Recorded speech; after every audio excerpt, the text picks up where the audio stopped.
স্বাদের হেসেলে তোমাদের সকলকে স্বাগত। আজকে তোমাদের সাথে শেয়ার করব বর্ষার সিজনে একটা দারুণ রেসিপি। স্বাদও যেমন, উপকারও কিন্তু তার দ্বিগুণ। খুব সহজেই রান্না করে নেওয়া যায়। তাই চলো দেরি না করে কিভাবে রান্নাটা করলাম দেখে নাও।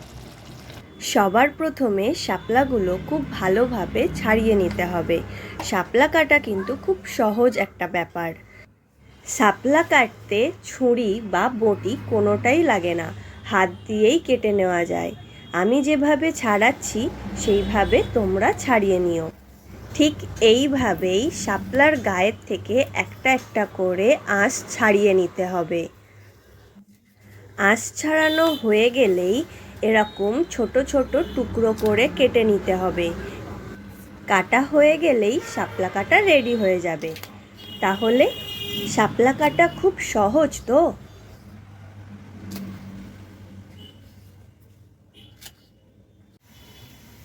গ্যাস জ্বালিয়ে কড়া বসিয়ে দিয়েছি, আর এখানে শাপলাটা ভালো করে ধুয়ে নিয়েছি। এখানে একটা পেঁয়াজ সরু সরু করে কেটে নিয়েছি, দুটো কাঁচা লঙ্কা চিড়ে নিয়েছি। কড়া গরম হয়ে গেছে, এবার এতে তেল দিয়ে দেবো। বড় চামচের 4 চামচ মতন তেল দিয়ে দিয়েছি।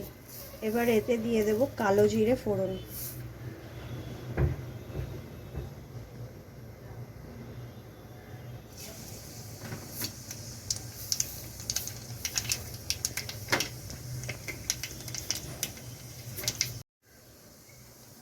এবার দিয়ে দেবো পেঁয়াজ কুচিগুলো।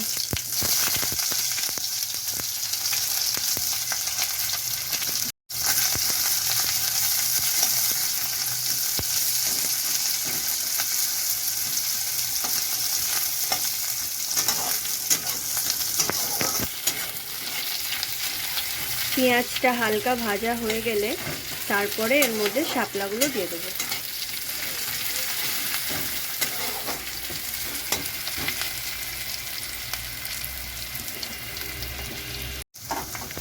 পেঁয়াজ ভাজা হয়ে গেছে, এবার শাপলাগুলো দিয়ে দিচ্ছি।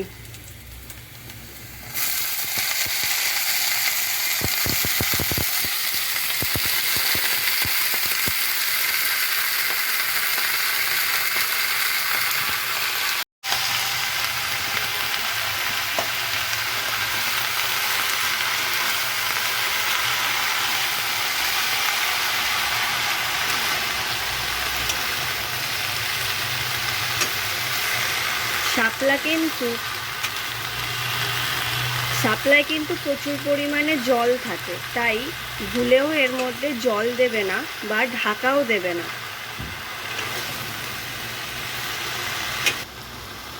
এখনই কিন্তু নুন দেওয়া যাবে না, যেহেতু শাপলায় প্রচুর জল থাকে।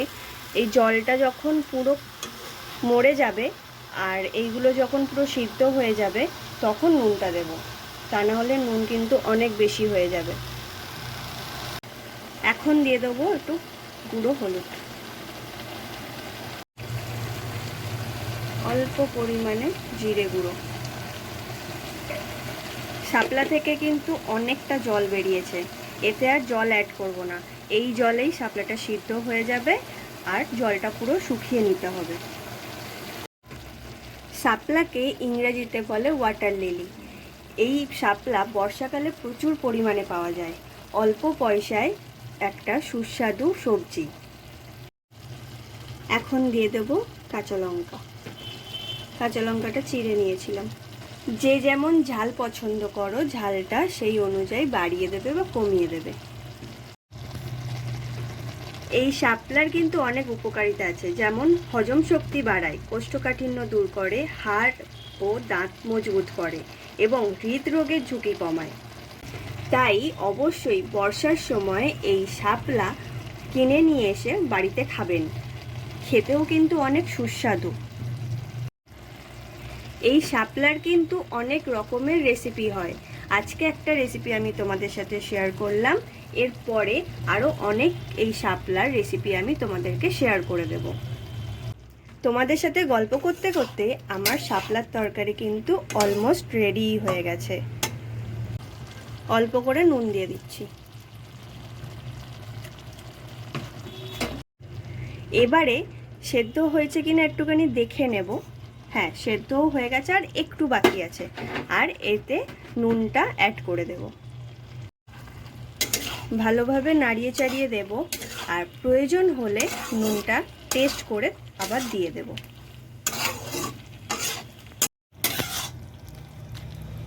ভালোভাবে নাড়িয়ে চাড়িয়ে দিয়েছি, আর 2 মিনিট রেখে দেব।